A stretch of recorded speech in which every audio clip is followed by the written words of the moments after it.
আল্লাহ পাক রব্বুল আলামিন বলেন, যালিকাল কিতাবু লা রাইবা ফি হুদাল লিল মুত্তাকিন। আল্লাহু আকবার বলেন। আল্লাহ পাক রব্বুল আলামিন বলেন, আমি মুমিনদের জন্য হেদায়েতের জন্য এমন একটা মহাগ্রন্থ কোরআনুল কারীম নাজিল করলাম। বান্দা যদি বলে এই কোরআনকে কোরআন, তোমার মধ্যে কি পারিবারিক জীবন থেকে রাষ্ট্রীয় জীবন পর্যন্ত আছে, কোরআনকে যদি বলেন কোরআন, কোরআনের ভাষায় কি সুন্দর করে জানায়া দেয়, ফামান তাবিয়া হুদায়া ফালা খাউফুন আলাইহিম ওয়ালা হুম ইয়াহজানুন। আল্লাহু আকবার বলেন। আল্লাহ পাক রব্বুল আলামিন বলেন, তামাম পৃথিবীর মানুষগুলোরে তোমরা শুনে নাও, জেনে নাও, আমি আল্লাহ পাক রব্বুল আলামিন তোমাদের জন্য পথ দিলাম দুইটা। কয়টা? দুইটা। একটা হলো আল্লাহর পক্ষ থেকে পাঠানো একটা পথ, আর একটা পথ হলো শয়তানের অনুসরণ করা পথ।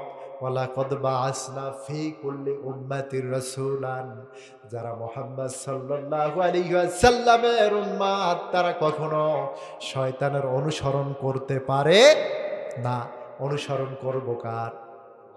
আওয়াজ দেন, অনুসরণ করব কার? যেই আল্লাহ আমাদেরকে সৃষ্টি করেছেন সেই আল্লাহর অনুসরণ করতে হবে। আর যেই আল্লাহ যুগে যুগে অসংখ্য নবী রাসূল প্রেরণ করে দিয়েছেন, যেই নবী রাসূলগণের এক একটা দায়িত্ব দিয়েছিলেন, কথা বলেন ঠিক কিনা?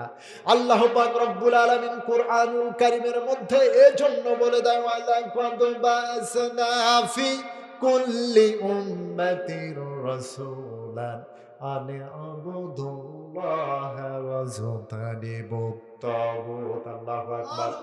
আল্লাহ পাক রব্বুল আলামিন বলেন, আমি যুগে যুগে অসংখ্য নবী রাসূল প্রেরণ করেছিলাম, যেই নবী রাসূলগণের উপর এক একটা কিতাব দিয়েছিলাম, যেই কিতাবগুলো যখন যতদিন পর্যন্ত নবী ছিল, রাসূল ছিল, ওই পর্যন্ত কিন্তু আল্লাহ পাক রব্বুল আলামিন, আমরা এমন বান্দা, যেই বান্দাদের জন্য আল্লাহ পাক রব্বুল আলামিন এমন একজন নবী পাঠিয়ে দিলেন, তিনি হলেন মুহাম্মদ সাল্লাল্লাহু আলাইহি ওয়াসাল্লাম।